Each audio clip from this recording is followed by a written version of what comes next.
आकर्षण का नियम, जो चाहे वो कैसे पाए। अध्याय 18, विचार तरंगे। पिछले अध्याय में हमने देखा कि ऊर्जा और तत्वों के हर स्वरूप के आधार में कंपन होता है। हमने दो प्रख्यात विद्वानों का उदाहरण भी लिया था, जिससे यह साबित हो सकता है कि कंपन ऊर्जा के ऐसे कई खाली स्थान हैं जिनमें किसी भी प्रकार के ज्ञात ऊर्जा स्वरूप का वास नहीं होता है।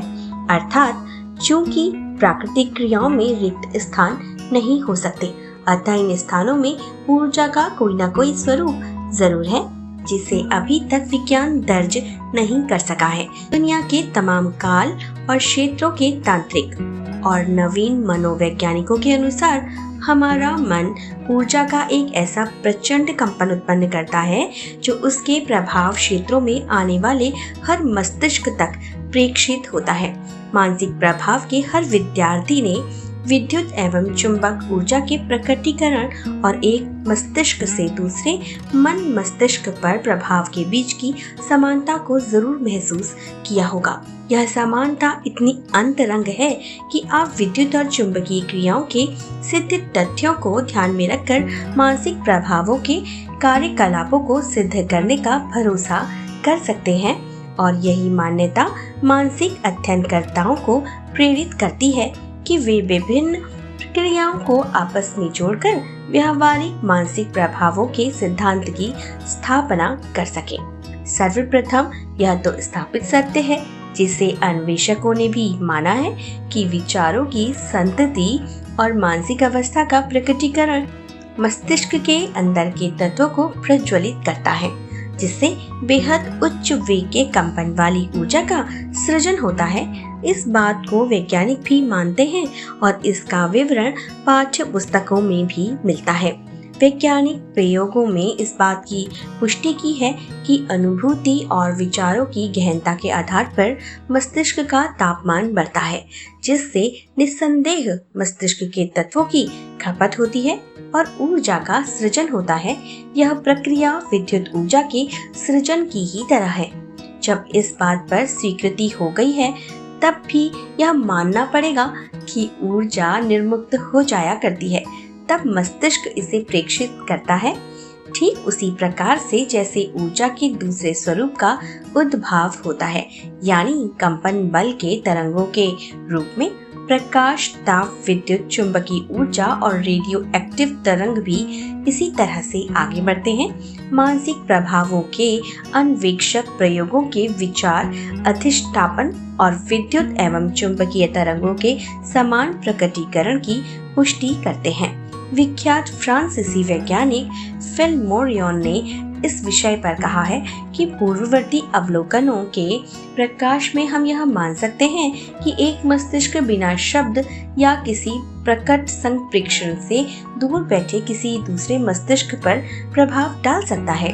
हमारे विचार से तथ्यों को मान लेने के बाद इस निष्कर्ष को नकारा नहीं जा सकता। यह निष्कर्ष अनेक प्रकार से प्रदर्शित होगा। कोई विचार किसी दूरस्थ मस्तिष्क को प्रभावित कर सकता है। यह मान लेना न तो अवैज्ञानिक ही है और न ही अव्यावहारिक। एक मनुष्य का दूर बैठे दूसरे मनुष्य पर प्रभाव डालना एक वैज्ञानिक तथ्य है। यह पेरिस या नेपोलियन या ऑक्सीजन या सीरियस के अस्तित्व जितना ही सत्य है। वे आगे कहते हैं, इसमें कोई शंका नहीं कि हमारे भौतिक बल व्योम में एक हलचल पैदा करते हैं, जो इन्हें दूर तक इस व्योम में प्रेषित करती है, जो हमारे मस्तिष्क के सामंजस्य में रहने वाले हर मस्तिष्क को प्रभावित करती है। किसी मानसिक क्रिया का हवाई क्रिया में परिवर्तित हो जाना या इसके प्रतिकूल किसी क्रिया का होना बिल्कुल वैसा ही है जैसे कि टेलीफोन में होता है, जहां दोनों ओर की प्लेटें बिल्कुल समान होती हैं और जो ध्वनि तरंगों की पुनर्रचना विद्युत तरंगों के रूप में होती है, मगर यह सब सिर्फ समानताएं हैं। जब किसी व्यक्ति के मस्तिष्क में विचार या भाव उत्पन्न होते हैं, तो वे मानसिक ऊर्जा के रूप में सोचने वाले के प्रतिवेश से निकलकर दूर तक यात्रा करते हैं, जिसकी दूरी उस सोच या भाव पर दृढ़ता से निर्भर करती है। मानसिक प्रभावों के नियमानुसार ये विचार तरंगे अपने क्षेत्र में आने वाले दूसरे व्यक्तियों में भी उसी प्रकार के कंपन पैदा करती है। मानसिक प्रभावों के नियम पर हम अगले अध्याय में चर्चा करेंगे। जैसे जैसे हम मानसिक प्रभाव के विषय पर विचार करेंगे, हम विचार तरंगों के अनेक प्रकटीकरण को समझ पाएंगे। फिलहाल हम इस प्रक्रिया को सामान्य रूप से देखते हैं। विचार तरंगे अनेक प्रकार से प्रकट की जा सकती हैं। कुछ विचारों का उद्भव हर विचारक के मस्तिष्क से स्वतः होता है, जिसका कोई कारण नहीं होता और जिसमें किसी प्रकार का कोई बल नहीं लगता। कुछ विचारों का संप्रेषण बलवान होता है और वे दूर तक जा सकते हैं और अपने बल के अनुरूप प्रकट हो पाते हैं। कुछ विचार एक लक्षण से किसी स्थान या व्यक्ति की ओर प्रेषित किए जाते हैं और वे एक सीधी रेखा में अपने गंतव्य की ओर बढ़ जाते हैं। कुछ विचार तरंगे बहुत बलवान और दृढ़ होती हैं और ये किसी खास व्यक्ति या खास स्थान की ओर प्रेषित न होकर ऊर्जा का एक चक्रवात बनाती है, जो इसके संपर्क में आने वाले हर व्यक्ति पर अपना प्रभाव डालती है।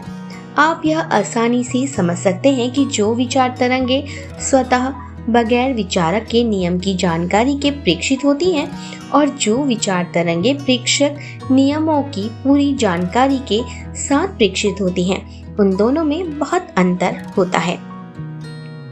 बल तो एक ही है, मगर इसकी क्षमता और इसका प्रभाव भेजने वाले की परिस्थिति पर निर्भर करता है। इसे टेलीपैथी कहते हैं। इन विचार तरंगों का कंपन बल प्रेषित होने के साथ कम नहीं होता, बल्कि काफी समय तक बना रहता है। जैसे चूल्हे को बंद कर देने के बाद भी कमरे में व्याप्त गर्मी काफी समय तक बनी रहती है। जैसे किसी फूल के कुछ देर कमरे में रखे रहने के बाद अगर उसे हटा दिया जाए, तब भी खुशबू कमरे में बनी रहती है। जैसे किसी तारे के मृत हो जाने के पश्चात भी सैकड़ों वर्षों पहले प्रेषित की गई रोशनी मीलों तक का सफर तय करती है। जैसे किसी भी प्रकार का कंपन अपने कारण के हटा लिए जाने के बाद भी कंपन करता रहता है, उसी प्रकार विचारों का कंपन भी मस्तिष्क से प्रेषित होने के बाद भी बना रहता है। आज ऐसे कई क्षेत्र हैं जो कई साल पहले प्रेषित विचार तरंगों के भरे पड़े हुए थे। ऐसे कई स्थान हैं जो किसी त्रासदी से गुजर जाने के बाद भी वर्षों तक उसके कंपन से भरे हुए हैं। हर स्थान पर अपना एक वातावरण होता है जो वहां से गुजरने वाले तमाम लोगों के द्वारा गतिमान किए हुए कंपन से भरा हुआ होता है। हर शहर का अपना एक मानसिक वातावरण होता है जिसका प्रभाव वहां के रहने वाले लोगों पर होता है।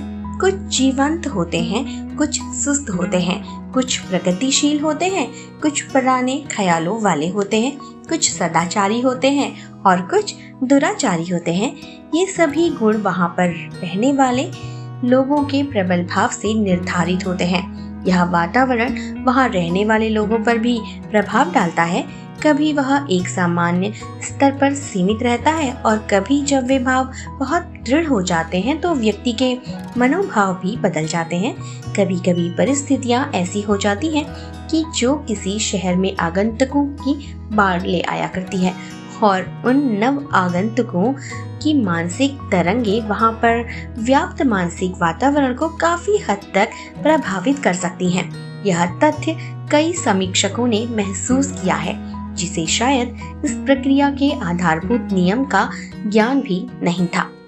कई लोग ऐसे भी हैं जो कार्यालयों, भंडार गृहों और दूसरे कारोबारी स्थानों पर व्याप्त विभिन्न मानसिक वातावरण को महसूस कर सकते हैं। कुछ स्थानों पर आत्मविश्वास और भरोसे की अनुभूति होती है और कुछ स्थानों पर शक व अविश्वास की अनुभूति होती है। कुछ स्थान पर एक सक्रिय और जागृत प्रबंधन की छाप छोड़ दी जाती है। वहीं दूसरी ओर कुछ स्थानों पर ऐसा लगता है जैसे प्रबंधन सुस्त और निष्क्रिय है। क्या आपने कभी सोचा है कि विभिन्न स्थानों पर विभिन्न मानसिक वातावरण वहां काम करने वाले लोगों की मानसिकता से प्रभावित होता है? इन कारोबारी स्थानों के प्रबंधन और विचार तरंगों के प्रेषित होने पर उस स्थान का एक अलग ही माहौल बन जाता है, वातावरण बन जाता है। कर्मचारी उसे अपनी गति देते हैं तथा बहुत जल्द वह पूरा स्थान एक खास प्रकार के कंपन से भर जाया करता है। प्रबंधन में एक बदलाव करके देखिए कैसे एक परिवर्तन नजर आता है। क्या आपने कभी उन घरों के मानसिक वातावरण पर गौर किया है जहां आप जाते हैं? वहां रहने वाले लोगों के मानसिक स्वर के अंतर को आप आसानी से महसूस कर सकते हैं। कहीं चौखट से ही सामंजस्य प्रकट हो जाता है और कहीं आपके चौखट पार करते ही वह जगह समरसता में सांस लेने लगती है। जिन घरों में आप गए हैं, जरा वहां के वातावरण को याद तो कीजिए और सोचिए कि वहां रहने वालों की विचार तरंग आगंतुकों के सामने कैसे प्रकट होती है। हमारे शहरों के निम्न मोहल्लों में, पाप की गुफाओं में वहां रहने वाली विचार तरंगों और भावों की प्रकृति से लबरेज रहते हैं और एक कमजोर इच्छा शक्ति का आगंतुक बहुत जल्दी ही भ्रमित हो जाया करता है। इसी प्रकार से कुछ स्थान इस तरह से होते हैं जहां दृढ़, मददगार और प्रगतिशील विशाल विचार कंपन होते हैं, जो अपने प्रभाव क्षेत्र में आने वाले लोगों के ऊपर उसी तरह की छाप छोड़ देते हैं। विचार और भाव कंपन के नियम और मानसिक अधिष्ठापन के तहत संक्रामक होते हैं। जब कोई व्यक्ति इसको समझ लेता है तब वह खुद की उन्नति और प्रगति कर सकता है। ऐसा ज्ञान दृढ़ता प्रदान करता है। आशा करती हूँ आपको यह अध्याय समझ आया होगा और पसंद भी आया होगा। अगला अध्याय 19 है, जिसमें हम मानसिक अधिष्ठापन के बारे में जानेंगे।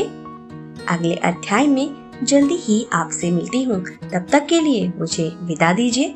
और हाँ, अगर अभी तक आपने मेरे चैनल को सब्सक्राइब नहीं किया है तो कृपया इसे सब्सक्राइब कर लें और इसी तरह ज्ञान की गंगा में गोता लगाते रहिए।